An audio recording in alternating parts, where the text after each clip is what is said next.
Hello and welcome back to Aetheral Space 17.5. Through a mirror, shattered. We are back. Oh, he said we are back. I'm so happy. Bros, is Aetheral Space good again? When You was it remember? bad? Well, no, I'm kidding. It's been pretty good lately. You're doing awesome. Unlike usual. Yeah. No, my God, shut up. Look, you have your beginning needs work because you wrote it 5 years ago before you Hold did on. 5 years of Hold on, writing. so recently is like the last couple of years? What do you mean? The beginning? That was like 5 years ago. Let it go. Let it go, bro. He'll change it eventually. Just don't do what Practical Guide to Evil did. It pissed me off. They're like rewriting the books, which was needed, and they're better. But like you can only read the first book paywall. But they changed things, but they haven't changed the rest of the book. So there's like shit that shows up that never shows up again, and there's like little differences in how things are introduced. It drives me It nuts. sounds like gaslighting. Yeah, a little bit. That's what it feels like. You're going insane. Yeah, I literally had to be like, so like, I'm like, none of this timeline wise makes sense. He's like, oh, it's because you're missing these chapters that aren't in the new version where these characters are introduced. It's like, cool, awesome. Anyway, it's not about Practical Guide to Evil. It's about Aetheral, so let's get into it. Day 2. Aklyma opened her eyes. Morning, sleepyhead, said Nyane cheerfully. Just what you want to Immediately. Yeah, imagine opening your 100-line game and Nyane saying, morning, sleepyhead. We need to kill her. We need to kill her. Immediately, Aklyma screamed at the pale face that was filling her vision. She recoiled, her back thumping against the wall as she pushed herself right to the end of the bed. Nyane, for his part, just smiled and kept looking down at her. You look like you didn't sleep too well, he chuckled. Bad dreams? Aklyma clutched her chest as she calmed herself down, steadying her breathing. Bad dreams? Was that what it was? No, more than that. Where was she? The infirmary she'd woken up in was bright and white, and yet somehow not blinding. A porthole-shaped window on the far wall revealed only darkness beyond. Over in the corner, a cylindrical automatic of a model she didn't recognize stood in standby, black liquid metal crawling over its form. Just as she was looking over at it, though, Nyane leaned in and whispered conspiratorially, He makes good use of temperance, huh? Aklyma yelped again, bumping her head against the wall as she tried to escape through whatever the wall was made out of. Nyane just laughed again, straightening up and placing a hand over his heart. Clearly he was enjoying her reactions here. What happened? She asked as things started to come back to her. Serendipity? Muzazi? Serendipity? Nyane cocked his head. Oh, that's over. Yeah, we basically won. No, that wasn't true. That wasn't true at all. Aklyma looked up, eyes wide. Noelle? Yes, I know. She was captured by the enemy, Nyane said somberly. It's very sad. Aklyma shook her head. No, that's not what happened. Pandershi, he showed up. He betrayed... Nyane waved a dismissive hand. Yeah, I know. Pandershi knocked out Noelle and left her there, right? I figured it was something like that. It would make sense for him. What do you mean? Aklyma asked quietly. Her eyes flicked around. Is this their Nair Moot? We're in his base right now? What's he planning? Mm-hmm. This is Nair Moot, Nyane nodded, straightening up. As for what he's planning by getting rid of Noelle, that's pretty easy to guess, too. He wants us to be dependent on him. Aklyma just looked at him, uncomprehending, until the King of Darkstar deigned to explain. Noelle had a rare level of talent. There aren't many people who could get through secure systems like she could, and one of the few who could is Zephyr Pandershi. Since we don't have Noelle anymore, we need to rely on him, right? It's so childish. It's the same for him making that big announcement claiming responsibility for serendipity on our behalf. Everyone in the galaxy wants us dead ASAP, so we have no choice but to take the shelter he's providing. I think his endgame is to make us subordinate to him, or something along those lines. Nyane said it all as casually as if he were discussing the weather. Aklyma just kept staring at him for a moment, before her eyes flicked over to the spherical surveillance system in the middle of the ceiling. She had no doubt it had caught every word of that. Is it? She gulped. Is it safe to say all that out loud? Nyane shrugged. I don't see any harm. He already knows that I know anyway. I don't feel like sneaking around if there's no need to. His voice truly was carefree, and, as he waved a finger through the air, there was no tension in his body language either. More to the point, you really have been snoozing, you know? You've been asleep a whole day. Takumi? Did fighting with Toy Musashi really take that much out of you? Aklima's heart thumped. Musashi. Aklima's heart fell. I lost, she whispered to herself. He beat me. It was easy. She looked down to her hands, her useless hands, as if seeing them for the first time. These hands had held a sword, but she knew they might as well have been empty. Toy Musashi had defeated her as if she were nothing more than a misbehaving child. He beat me, she whispered again. The lights above buzzed, and for a good long moment that was the only sound in the room. Then Nayane spoke. Now, however, his voice was neither friendly nor carefree. When he spoke, his voice was low and quiet. His words were filled with an amused kind of... Scorn, it should be. Squirrel, Nayane? New permutation unlocked? I was born in the trees. His words were filled with an amused kind of scorn. What is this girl even talking about? Nayane muttered to himself. Of course you lost. How could you have won? You're basically nothing. Slowly, Aklima looked up at him. His jet-black eyes held only a malformed kind of pity. It was the expression of someone looking at an insect trying to fly with a missing wing. What?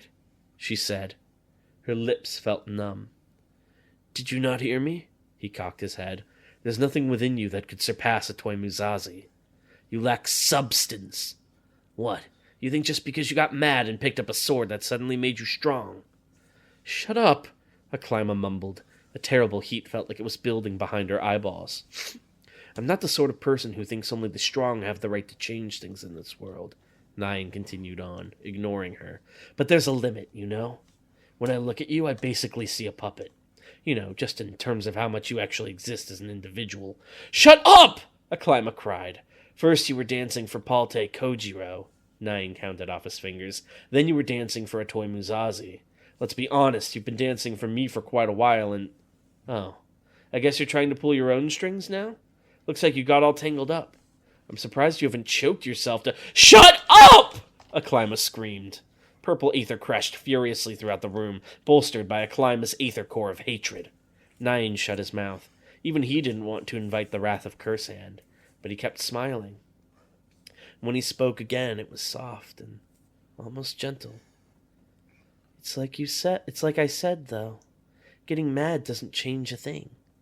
It doesn't matter how strong your power is if you're too weak to use it properly.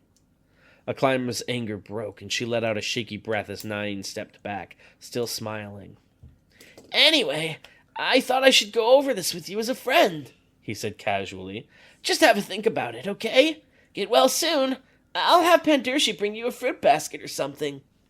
With that, he turned on his heel and left the room, cloak swirling around him. Aklima glared as she watched him go. Her purple aether crackled around her, growing more and more faint with every passing second. It was only once it had faded completely that Aklima realized she'd been crying, hot tears of anger running down her cheeks. She roughly wiped them away with shaking hands. Damn it!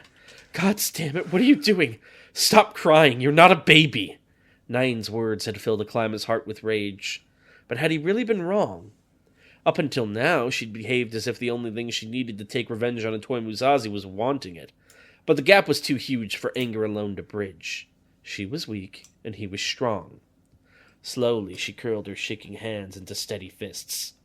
So then, she needed resolve. The resolve to seize strength for herself. Anger wasn't enough. A sword wasn't enough. She had to become someone worthy of wielding them. There was a way.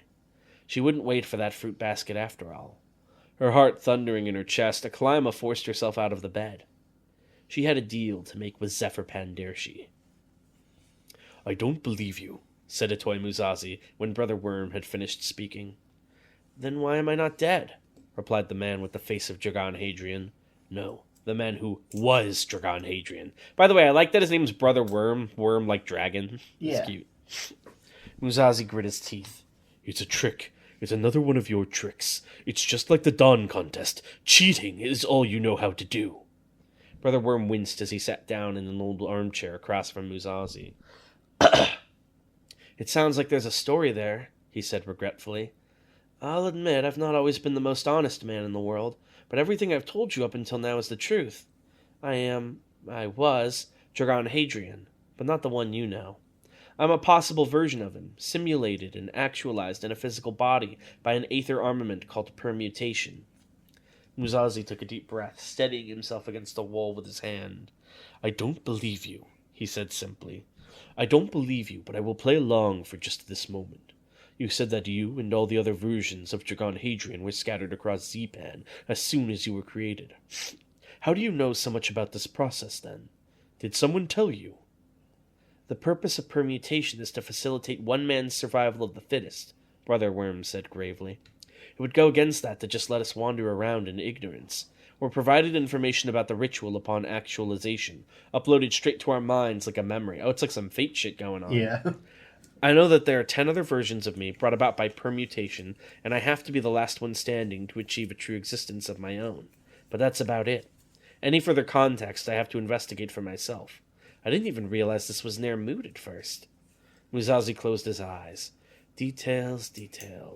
This was certainly in depth, but didn't they say that lies were full of details anyway? The truth was simple and singular, whereas lies were words upon words upon words. And yet... Can you prove what you say is true? He forced out through his teeth. I could show you my aether ability, Brother Worm said. I only developed it after joining the final church, so if the original version of me didn't do that, he probably has a different ability. Muzazi shook his head, opening his eyes again. My Dragon Hadrian is skilled with aether. It's not impossible that he'd create a new ability for the purposes of deception. Brother Worm frowned. What? Just to trick you? Muzazi nodded stiffly. He didn't feel he was exaggerating in the least. That man had posed as a fake nebula not so long ago, after all. I see. Brother Worm put a hand to his chin and crossed his legs, considering the conundrum. It's just as well, I suppose. I used my ability already to save you from that guy. So, did their outfits spawn when they, came into being? Yes. Do they have, scripts and whatever objects they'd have? Not scripts, but, clothes. He lifted his other hand, and Muzazi noticed with a shudder that his fingers and thumb were covered in dried blood. I had to give up 5 fingernails to transport you to a safe location. You're welcome, by the way. His ability, it costs, body parts? Yeah. Seems inefficient. Again, Muzazi nodded, and again Muzazi remained silent. It's actually pretty painful, Brother Worm said mildly, waving his fingers. Oh, Muzazi realized what Worm was waiting for. Thank you. No problem. However, Muzazi went on, if you can't prove that your fanciful tale is true, I will have to take your head. He ignited a radiant from his... He ignited the radiant from his hand again, the terrible white light washing over the room. Worm took in a deep breath as he looked at the weapon warily. Slowly, so as not to provoke Muzazi, he rose to his feet. I have a way to prove it to you, he said delicately. Only... you probably won't like it much. Muzazi raised an eyebrow. Go on. I'll just show you the other versions of myself. Worm turned his head up towards the ceiling, his face pale. They're hunting me, you see. Guardian entity, Yetagarasu! Don Hadrian's blue aether shone around him like a flare. Wait, he used that? Yeah. Don Hadrian as a guardian entity? Yeah. But Nararion. Oh, it's all fucked. Don Hadrian's blue aether shone around him like a flare, illuminating the lonely rooftop upon which he stood. When that light cleared, he was no longer alone. The pet he'd been provided had appeared. It better be a crow. It was a small 4-winged animal, covered in wiry black fur, like a cross between a bat and a bird. Its long proboscis, its only facial feature, twitched in the air as it fluttered in place. A narecrow. So it doesn't even have eyes? No. What the fuck is a narecrow? It's a small 4-winged animal covered in wiry black fur. It's like a cross between a bat and a bird. Apparently, these were the only life forms that Nararion had been able to get hold of on this shithole planet so far. Gross. Wait, did he steal that from Nararion? Yeah. Don Hadrian grimaced and then snatched the creature out of the air, holding it to his ear like a script. "Is this thing working?" he asked. Apparently, in whatever fucked-up alternate timeline Nararihion had come from, he'd ended up losing his humanity and becoming something called a guardian entity. As a being altered by Aether, his function was to convert suitable life forms into other guardian entities, bestow abilities on them, and then assign the little freaks to users. So he became like the administrator, essentially, of the ship. Yeah. In this case, he turned these native animals into guardian entities and given them to Don Hadrian and the Freak. Their ability wasn't applied yet, but at least they could talk over distances. "The communication system is functional." Nararihion's creepy-ass monotone came in through the entity. "I hear you clearly." "I can hear, too," mumbled the Freak. Despite how gross it felt to stick a bat bird right up to his ear, Don Hadrian had to admit this was pretty good. They hadn't been dropped off with, scripts or anything, after all. If they wanted to form teams, they needed a way to communicate and coordinate over distances. Yeah, Nararihion sure was useful. That was the only reason he was still alive. Old Man Fix had taught Don Hadrian well. Never throw something away until it's all used up. Oh, whoops. Don Hadrian's mother had sure been a real piece of work. I thought Fix was saying that. Don Hadrian's mother had sure been a real piece of work, dumping her kid on Old Man Fix and running off to enjoy the galaxy alone, but a small part of him was grateful. Thanks to her selfishness, he'd received an early education on how the world worked, one he was only too happy to put into action here. For the time being, Don Hadrian would present a united front with his two other selves, hunting down and eliminating the other variants one by one. Then, when the time was right, he'd trigger the traps he's been laying all this while. Is it he'd or he's? He'd. And dispose of his so-called teammates, leaving him as the lone winner, leaving him as the lone dragon. I would period after winner and then make that its own sentence, yeah. What was Don Hadrian's voice again? It'd be like it's normal one, but it's maybe a bit smugger, I would say. Normal dragon, but maybe more like this. He's a bit more sure of himself. "I'll scout this way," he said casually into the guardian entity. "Call if you spot anything." He released his guardian entity from his grip, letting it fly off and search the area. Seriously, where had this bastard priest gone? They'd chased him all the way from right outside Zepan, for why's sake. Don Hadrian was in a foul mood. Because of this asshole, he'd run into that Blaine bitch and gotten humiliated. Well, after the priest was taken care of, he'd get rid of Blaine right after. Don Hadrian didn't forget insults. "One thing," Brother Worm said as they carefully made their way through the dark streets of the city ring, "I think it's important to say now." "What?" Musashi frowned. The two of them were taking cover behind the skeleton of a car as they proceeded down one of the main streets. Needless to say, Brother Worm was leading the way. Musashi was damned if he was going to expose his back to this man one more time. Worm turned his head. Do all the other Dragons have proclivities for backstabbing? I mean, Don Hadrian clearly does. Worm turned his head, looking at Musashi seriously. "We're likely to encounter some other versions of me soon," he said. "They'll probably be the ones who chased me all the way out here. In other words, hostile." "Don't worry," Musashi snorted. "I'm well used to hostilities." "I don't doubt it, but that's not what I'm trying to say." Brother Worm shook his head. "What I mean is, if it comes down to it, don't hesitate to use me as a human shield." Musashi frowned. "What?" Brother Worm sighed. It seemed like he'd been hoping to get away with not giving a proper explanation. "We variants are constructed personas," he said, putting a hand over his heart. "Neither Aether nor permutation are capable of actually reaching into other timelines and plucking people out. We're just projections of what Dragon Hadrian might look like if certain events had gone differently." "Even so," Musashi protested, despite himself. "Let me finish," Worm persisted. "Our false memories are given to us by permutation, just like everything else we have. But that's not the only reason I say this. We lack something, too. A certain spark of being. As consciousnesses go, we're fairly shallow. That's why I'm able to discuss my own nature so calmly with you right now. I imagine it's intentional on the ritual's part, so we variants don't just collapse from existential despair instead of fighting. Really, all I'm saying is..." He took a deep breath. "In a very real sense, I am less of a person than you," Brother Worm said. "So don't feel too bad if I die." Thump! It was only when Musashi saw Brother Worm on the ground, clutching his cheek, that he realized he just punched him in the face. In that moment, his breath was ragged, his heartbeat heavy, but no empowering aether clung to his hand. I wonder why Muzazi would feel this way specifically. My constructed doll of a person. Oh, Muzazi, icon that you are. It had been nothing more than an instinctive human strike. Ow! Worm cried, aghast. You mustn't say that, Muzazi whispered, his voice hoarse. What? You mustn't say that, Muzazi said. You mustn't ever say that. You and I are the same. We're breathing, our hearts are beating. We're speaking to each other and understanding. So don't ever say you're less than human. You and I are the same. Yes, they were indeed the same. Just like this variant of Dragon Hadrian, Atoy Muzazi himself had been something constructed by another. A flimsy personality cobbled together from false memories planted by Gretchen Hale. If Brother Worm was less than a person, then it was surely the same for him. And Atoy Muzazi knew that couldn't be true. Hold on, I have to blow my nose real quick. I'm so sorry. What?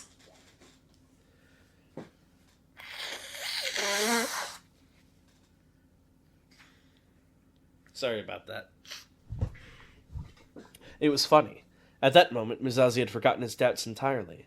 And, even if he hadn't, the coming circumstances would have wiped them out anyway. That's so sweet, called out a familiar voice from the other side of the street. Are you going to start making out now, or can I just get started? Muzazi whipped his head around. Worm leaped up off the ground behind him. They both looked on warily as a figure made its way down the street towards them. It was just as Worm had said. Standing right there was another Dragon Hadrian. He was wearing a white suit and hat instead of a priest's uniform, and he had both his eyes, but there was no doubt that this was the same person as Brother Worm, at least on a physical level. Oh yeah, Worm had a eye patch, right? Yeah. The newcomer put a hand on his hip. His cogitant blue eyes, which had been fixed on Worm, slowly slid over to Muzazi. It was only then that Muzazi registered what this new Hadrian was holding, tucked under one arm like precious cargo. It was an unplugged microwave? I doubt it, the new variant said. But you with the one arm. Are you Dragon Hadrian too? Your face is all fucked up, so I guess you could be. Muzazi slowly shook his head. Does he not have a prosthetic arm? No, he got it cut off. Oh, what do you want? He asked, voice low. The variant's eyes widened. Oh, you didn't explain it. Well, it's simple. I'm sure even a defective brain like yours can understand if I lay it all out for you. He pressed a finger against his temple. I'm Dragon Hadrian. Well, Don Hadrian, people call me. And he's Dragon Hadrian, and we can't have more than one Dragon Hadrian, right? Are you following? So all I'm going to do is kill that guy and correct the situation. Did you understand all that, or do I need to go through it again for you? This man was perhaps even more irritating than the normal Dragon Hadrian. Whatever the circumstances of your creation, Muzazi said, igniting his radiant, this man behind me is a human being. Is there going to be like a 100-line ending we get where all the Dragons continue living forever? Could that happen in this ritual, or would it time out? We'll have to see. Don Hadrian furrowed his brow. Yeah, I'm aware. There's nothing that special about killing human beings, my guy. A lot of people do it. What this Hadrian was saying wasn't exactly wrong. Atoy Muzazi would have been a hypocrite if he judged others for simply taking lives. And yet, this man truly was irritating. So, Don Hadrian smirked, who are you supposed to be? You with that bitch from before? Muzazi tensed up. What did you say? Don Hadrian didn't answer him, though. No, I know that sounds bad. I thought you were about to let Muzazi be the first feminist character and stand up for calling women bitches. Instead, when the next words came, they came from behind Muzazi. Behind and above. That individual is Atoy Muzazi, a calm voice said. He's a special officer of the Supremacy. He's been our adversary on 2 major occasions, Kalis Breck and Talden. Muzazi looked over his shoulder. As he'd expected, floating there in the sky was another Dragon Hadrian, looking down on the street from above. This one was pale, almost spectral, wearing a long white kimono. He'd raised the flowing sleeve up to cover his mouth, so all Muzazi could really see of this variant's face were his glowing blue eyes. Special officer, huh? That's so? Don Hadrian whistled appreciatively. You strong? As the two new arrivals spoke, Brother Worm sidled up a bit closer to Musashi. I don't suppose I can persuade you to leave me, he asked in a hushed voice. Not a chance, Musashi replied. In that case, Worm continued, I don't know how much help I can be. I know basic self-defense, but my ability is based on supporting others more than anything. I can boost your strength if it comes down to it, but it'll leave me anemic. Musashi shook his head slightly. That won't be necessary. The kimono-wearing Hadrian's voice echoed down the street as he continued to explain Musashi's parameters. His ability is to create thrusters with which to move himself and objects. So long as you avoid flying vehicles and such, eliminating him should be relatively simple. Fortunately, given the distances involved, it didn't seem like either one of them had heard Musashi and Worm's conversation. And more than that, neither of them saw the involuntary smirk that crossed Musashi's lips. Your information is outdated. Don Hadrian grinned, whipping a revolver out of his holster. Okay, Mr. Special Officer, he laughed. Let's see how you do against Full Throttle. A toy Musashi was upon Don Hadrian in a moment, his radiant about to slice through his neck. Oh my god. Does Musashi get to live out his dream of killing multiple Dragon Hadrians? Scorpio contract! Only to instead pass through empty air. Fucking psycho! Don Hadrian's voice, made high-pitched by humiliation and mortal terror, now came from behind Musashi. Without hesitation, the swordsman whirled around and bang, bang, bang! Deflected the 3 shots that had been aimed for him. Whatever else was different, it seemed all versions of Dragon Hadrian shared the back as their favorite target. Still, I guess that answers that. Still, this was a sight for sore eyes. Don Hadrian's face was pale and covered in sweat as he aimed a shaking revolver at Musashi. Somehow he'd managed to get all the way to the other side of the street in the moment he'd avoided Musashi's swing. Gemini World. No, this felt different. Even if it was fast, it took time for Gemini World to get Hadrian somewhere. This had seemed instantaneous. Hey! Don Hadrian's voice was still on the verge of hysteria as he shouted up at his flying comrade. What the fuck, Nararion? You didn't say he could do that! Are you trying to get me killed? My apologies, the flying Hadrian, Nararion apparently, said in a placid voice. It seems his capabilities have improved since the last time I encountered him. What the fuck, Hadrian GPT? Narari GPT. That wasn't just a mistake, it was a disaster. And honestly, my bad. AI generates a guardian entity. Musashi narrowed his eyes as he looked at Don Hadrian. The microwave he'd been holding was gone. It wasn't on the ground where he disappeared either. Was that part of his ability? It seemed awfully arbitrary, if so. Oh, and the candlestick. His contracts, he bargains items for powers, doesn't he? He pointed his radiant straight at the Don. I've no pressing need to kill either of you, Musashi said seriously. Grant us passage and I'll spare your lives. Calming down a little after his near-death experience, Don Hadrian raised his arms in apparent surrender. Sure, he sighed. I can tell when I'm out of my depth. Neither me nor this guy will do anything against you. Oh, you think you're so clever. He's so done with Dragon. Thrusters blazed from Musashi's body, and he launched himself across the street just in time to block the attack that had been aimed for Brother Worm's back. This version of Dragon Hadrian truly wasn't used to battle, it seemed. The whole time Musashi had been engaging the other 2 variants, he hadn't done much more than stand there and watch. As such, he'd failed to notice the 3rd attacker. That wasn't entirely his fault, though. The attack didn't come from an angle most people would pay attention to. Indeed, the shadow at Brother Worm's feet had begun to bubble like a liquid, and an arm clutching a knife had lunged out of it, aimed right for Worm's back. Clang! Musashi deflected it just in time, the knife flying out of the hand's grip, clattering to the floor with a melted blade. The owner of the arm didn't take any chances. Instantly it retracted back into the shadow, the surface of which rippled like a puddle. Clearly this variant, Musashi was assuming it was another Hadrian, had the ability to quite literally attack from the shadows. How long could he hide in a shadow?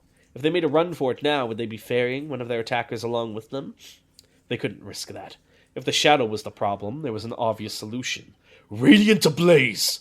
Blades of light burst out of the ground all around Musashi and Worm, their sheer brightness wiping their shadows out of existence. The moment the shadows were gone, Musashi turned to his companion. Get on my back, he said. As I am now, I can't carry you. Worm was clearly still overwhelmed by the chaos of battle, but he nodded hurriedly all the same. Right, he said, wrapping his arms around Musashi's torso from behind. No, said a voice from above. You won't escape. Nararihion had flown over to launch an aerial attack. Lifting his hand, the Hadrian variant unleashed a barrage of blue lights that battered the ground below, kicking up clouds of smoke. Musashi gritted his teeth as he deflected the projectiles. These were weaker than Gemini railgun, to be sure, but they were more numerous, and in concentrations like this they could still be deadly. I assume it's like foxfire-y flames. Like little blue... I like squiggly flames. Yeah. In these cramped confines, Musashi would make a mistake with his deflection before Nararihion stopped firing. Plus, the other two would be upon them again soon. He had to clear the path forward before anything else. Radiant Lustrous! Musashi conjured a spear of light in his hand and hurled it at Nararihion. The variant, for his part, simply cocked his head and let the radiant sail past. For the first time, a trace of emotion was visible on his face. The smallest, self-satisfied smirk. Fantastic. This wouldn't be rewarding if Musashi couldn't wipe a smirk off that face. Quantum King! The spear was suddenly the mid-air focal point for Musashi's almighty push, and Nararihion, struck unawares, was sent flying off. A black-haired shade rose from the brief shadow Musashi's arm had left. Don Hadrian, suddenly in a new position, aimed his revolver between the radiant ablaze. Too late. Full throttle! With a screech of force and heat, Atoy Musashi launched himself and Worm up, and out of the trio's range. They watched as the crackling silver trail of his aether faded into the distance, swallowed by the city ring. For a moment there was silence, but only for a moment. "Fuck!" said Don Hadrian. Musashi slowed his flight speed as they flew through the city ring, their pursuers long since gone. Brother Worm was clinging onto his typer. Musashi slowed his flight speed as they flew through the city ring, their pursuers long since gone. Brother Worm was clinging onto his back for dear life, making squeaking sounds of terror every now and then, so it seemed only right to give him a break. With muscle memory that persisted even despite his injuries, Musashi brought them down for a smooth landing on a long, nearby back street. The second they landed, Worm threw himself off of Musashi's back and vomited into the gutter. "You see?" Musashi muttered awkwardly as he rose to his feet. "There's no..." Oh, that's Musashi, not Nyan. "You see?" Well, Nyan's here. Why is Nyan your bus driver? "There's nothing more human than sickness." Worm groaned as he wiped his mouth. It seemed he hadn't been exaggerating earlier. Unlike the other variants of Dragon Hadrian they'd encountered, combat definitely wasn't Brother Worm's forte. "They'll come after us again," he mumbled. "That version of me that can fly, I don't think there's a limit on it. They'll track us down before long, so long as we're out here." Musashi cracked his back. Personally, he'd done more than enough flying for one day, and he had no desire to keep doing so with a passenger. "What would you suggest?" he grumbled. Worm raised an eyebrow as he looked up at Musashi. "The version of me with the hat? He asked if you were with a woman, and then you got angry. Were you... Wait, did he?" Yeah. He did not ask about Marie. No. Well, no, that's about the bitch, she said. Oh! Oh! That was about Marie. I thought that was about Ruth. It was about Ruth. Ruth. He was... Oh, okay.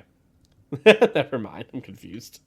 The version of me with the hat. He asked if you were with a woman, and then you got angry. Were you with that person he was talking about? She's a comrade of yours? Musashi clenched his fist. He'd nearly forgotten about that.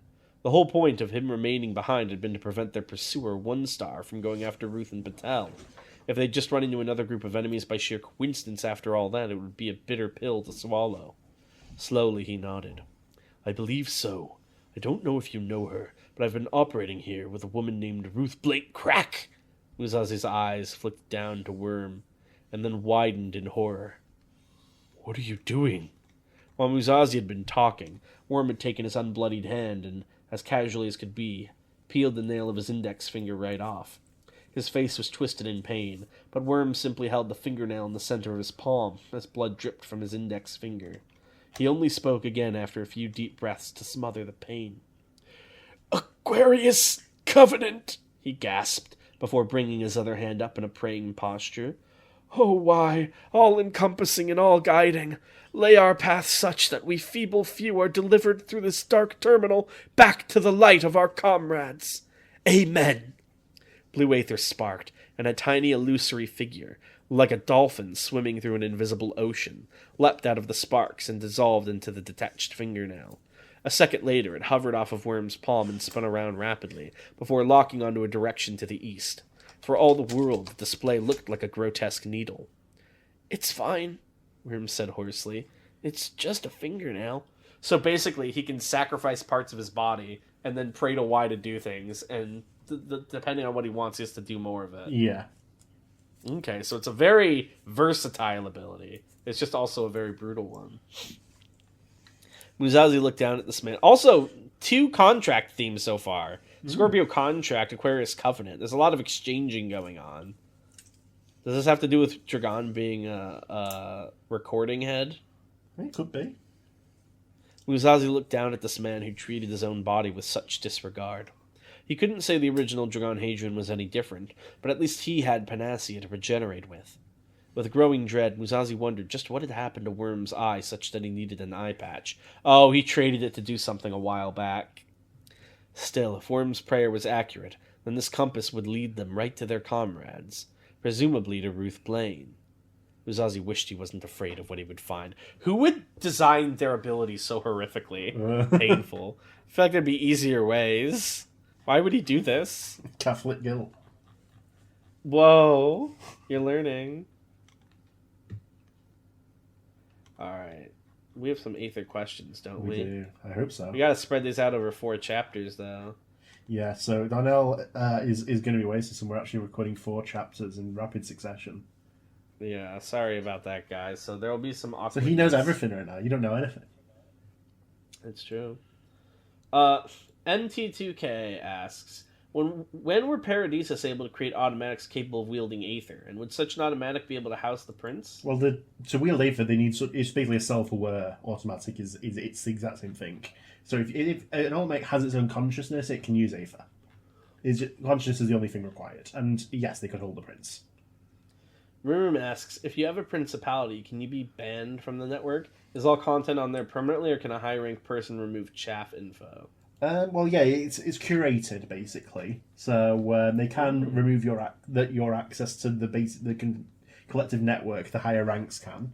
And like I said, it's curated so they can remove like stuff that's not needed. So it's a database. Does Principality have social media? No. Oh. They have social media for that. Damn.